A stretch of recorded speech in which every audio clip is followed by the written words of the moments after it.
রায়পুর গ্রাম পঞ্চায়েত প্রধান তহির উদ্দিন মণ্ডলের বিরুদ্ধে অনাস্থা প্রস্তাব জমা পড়ল নওদা ব্লক অফিসে।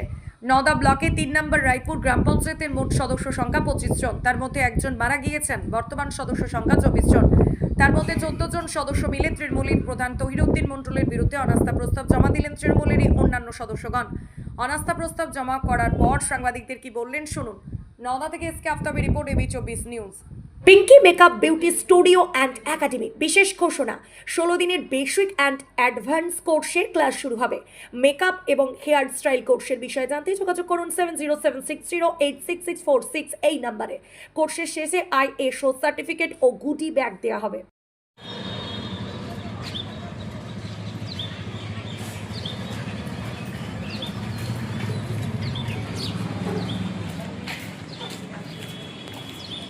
তিন নম্বর রায়পুর পঞ্চায়েতের পক্ষ থেকে আমরা আমাদের প্রধানের বিরুদ্ধে অনাস্থা জমা দিলাম নওদা বিডিও অফিসে। মোট কতজন সদস্য? আমাদের মোট 25 জন সদস্য। তার মধ্যে কতজন আজকে অনাস্থা প্রস্তাব? আমরা 14 জন অনাস্থা প্রস্তাবে স্বাক্ষর করিয়েছি। আচ্ছা, এখন প্রধান যিনি ছিলেন ওনার নাম কি? তহির উদ্দিন মণ্ডল। উনি কোন দল থেকে জয়লাভ করেছিলেন? উনি সিপিআইএম থেকে জয়লাভ করেছিলেন। তারপর জয়লাভের পরে বিজেপি, কংগ্রেস, আরএসপি, সিপিএম মিলে প্রধান হয়েছিলেন।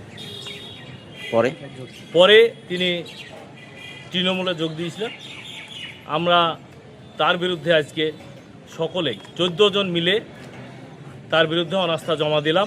আপনারা কোন দলের? আমরা তৃণমূল কংগ্রেসের। তবে তো সে বলছেন পরে তৃণমূল হয়েছিল, তবু কি কারণে তাহলে আপনার তৃণমূল, আবার সেও তৃণমূলে পরে যোগদান করে এখন প্রধান রয়েছেন? উনি আমাদেরকে না নিয়ে আমাদের দলের বিরুদ্ধে আমাদেরকে না নিয়ে অন্য দলের লোক নিয়ে, এই মেম্বার নিয়ে পঞ্চায়েত পরিচালনা করতেন এবং তার কিছু মেম্বার ওনাকে ভুল পথে পরিচালিত করত।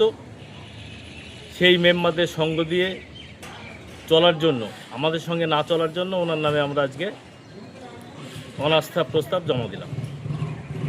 আপনার নাম? আমার নাম নাসিরউদ্দিন মণ্ডল। কোন এলাকার আপনি পঞ্চায়েত আমি মেম্বার? উল্লাসপুর সংসদ নম্বর 7-এর মেম্বার। আমরা তাহলে বেরিয়ে গেলাম। ধন্যবাদ। হ্যাঁ, আসি, আবার দেখা হবে।